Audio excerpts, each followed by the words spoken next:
Ho an'ny vaovao eo anivon'ireo ministera samihafa kosa tafatsangana tamin'ny fomba ofisialy tamin'ny ity androany ity ny fikambanam-behivavy eo anivon'ny ministera misahana ny fifandraisana eo amin'ireo androm-panjakana nampitondraina ny anarana hoe SFMRI moa izany fikambanana izany nisy ny lanonana natao mifandraika amin'izany moa nitanterahana tetsy amin'ny CMS fiadanana Lovaramanantsoa.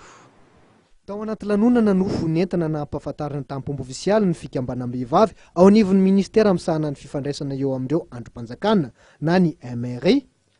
Fikambanana nampitondraina ny anarana hoe SFMRI na Solidarité des femmes au niveau du ministère chargé des relations avec les institutions. Tetsy amin'ny CMS fiadanana no nitanterahana ny lanonana mifandraika amin'izany tolakandro. Fifankatiavana sy famelan-keloka io no loha hevitra ny voizin'ny reto vehivavy mandray andraikitra reto.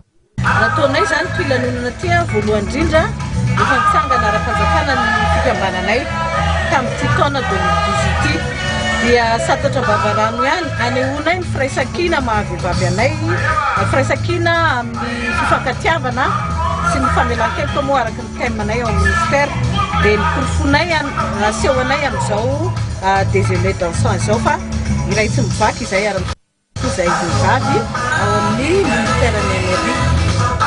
Ny vehivavy tokoa ny maro anisa ao anivon'ny ministera misahana ny fifandraisana eo amin'ny androm-panjakana hoy ny ministra Andriamatoa Manantsoa Victor. Raha matoa vadiny tokoa no reny amboninahitra ty fikambanam-behivavy ty.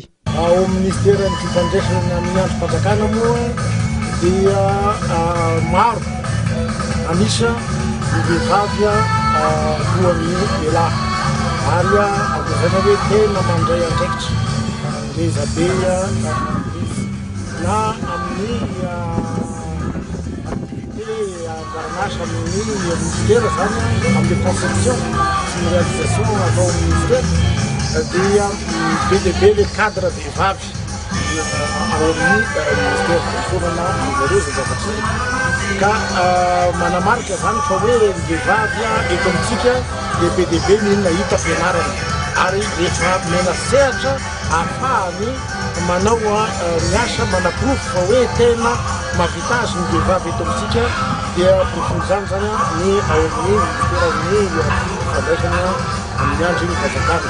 Tsara marihana fa omaly zao dia ny vehivavy ny anisany ny mikarakara be indrindra amin'ny hoe fizarana ny krismasy sy ny taobombo rehefa vita omaly.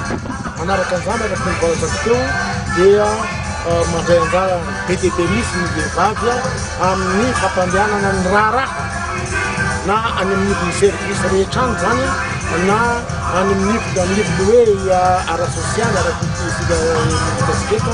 Fa nanamarika ty lanonana ity sy ny fikarakarana tombola izay mety azona finday, manicure na mianatra auto-école ihany koa.